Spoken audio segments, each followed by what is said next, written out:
Welcome to Asia Pacific Digestive Week 2019, which is being organized by Indian Society of Gastroenterology here in Kolkata, India.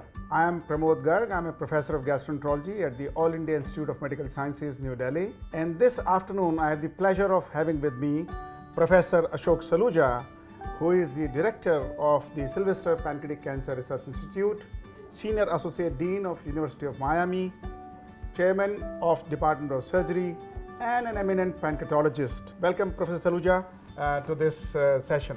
Thank you. I'm glad that you are here. I'm so happy to be here. For our audience, let me begin by asking you about your initial years in India and what happened subsequently. I grew up in a very small town in India. Actually, it's in Punjab, Malot, Punjab, which was very, very small place. And then I spent my higher education more in Punjab Agricultural University in Ludhiana. And from there, I went to United States to do a PhD in biochemistry. So I'm a biochemist by training. I'm an enzymologist. Actually, it's very interesting, and I tell my mentees and young, particularly young people, that in life usually don't worry about when you are learning things, learn, imbibe. But when you have to do that, you can use that knowledge to do anything you really want. For example, for my PhD thesis, my PhD was in photosynthesis, which is far removed from what I do now in pancreatitis and pancreatic cancer. So it's a very, very different life. So right from the beginning, you were interested in science. So what attracted you to science right from the beginning? I really, actually I come from a business family, so it's very interesting. So I was born to be a rice merchant. Oh. But I ended up very soon I realized that that's not what I wanted. Although I loved math and I loved physics, but eventually my passion became really biology. And biochemistry was the area. I got very interested in enzymes. When I was in Ludhiana, I had a great teacher, Dr. Bhatia, Iqbal Singh Bhatia, who had a PhD from Hopkins, and he became my mentor and teacher. And I think he probably is most responsible for me to be where I am in many ways. His late Bhatia was really instrumental in pushing me. So what attracted you to go to US then? I mean, you were doing well in India, you were in big university, you had a good mentor, you were doing well in science. I think most of it was really at that time, and I'm talking about many years back, Pramod. You are very young, so you may not appreciate that. I'm talking about. This is what, early 60s, 70s? 70s. I'm not that old, Pramod, but so it was in 75 when I decided to go to US for my PhD. The basic problem was not that we did not have ideas. The problem was that we did not have infrastructure. There were no equipment, no chemicals to do research. And research in biology and medicine is very expensive. So true, yes. So that made me that I need to go where I can do something, and the US was a choice. So it wasn't just for going to a greener pasture to make money, it was basically to pursue science. No, actually for the longest time, I wanted to come back. Maybe I still want to come back, but it was science which really drove. And in science, that Professor Saluja has been working on what we call as acute and chronic pancreatitis and pancreatic cancer.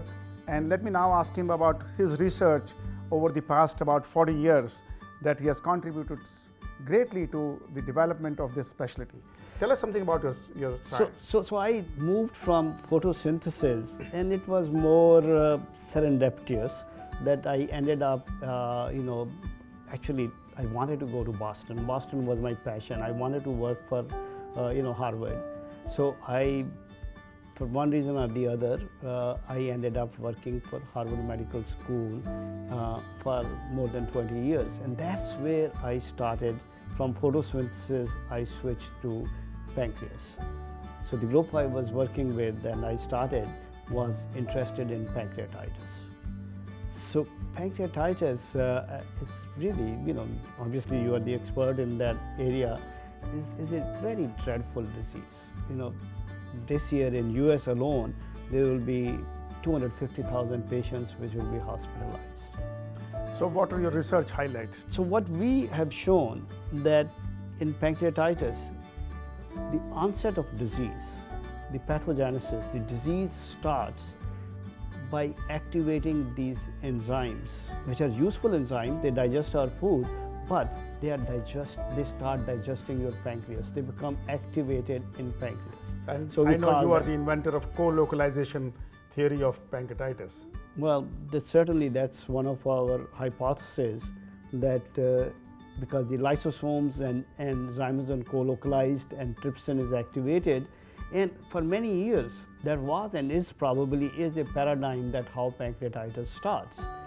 But now we are finding out more and more that that's only the initial trigger, initial event. Eventually it's the inflammation which picks up, and that's the one which causes really more severe pancreatitis. That's how patients die. So, but now I know that you are interested in pancreatic cancer.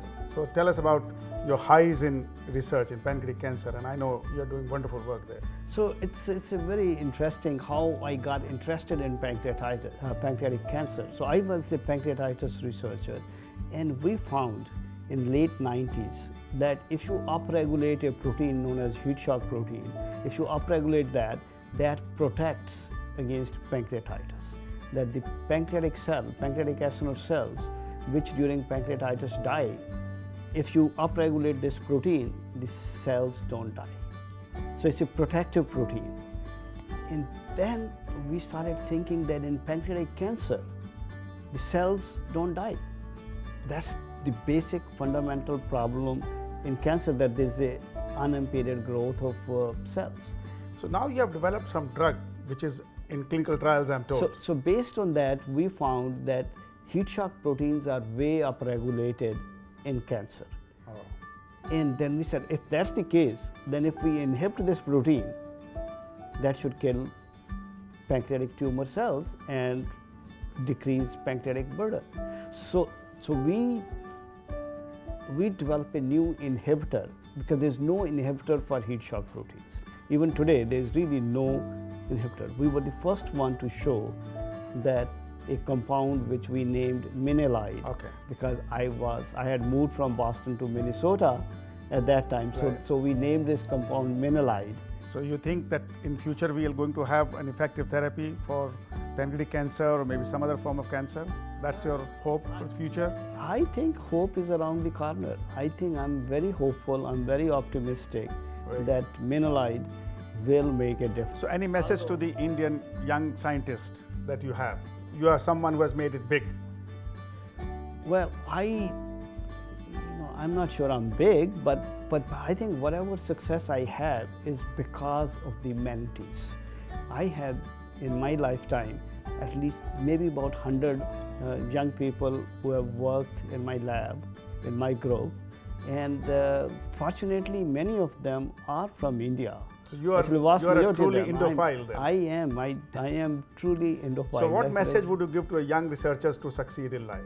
Well, I think they need to work hard, obviously, but I think they need to go to the areas where there's a bigger need.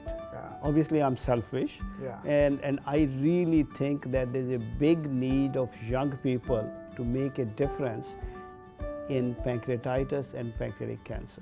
These are one of the most dreadful diseases. Pancreatic cancer, this year, more than 250,000 human beings will die from pancreatic cancer.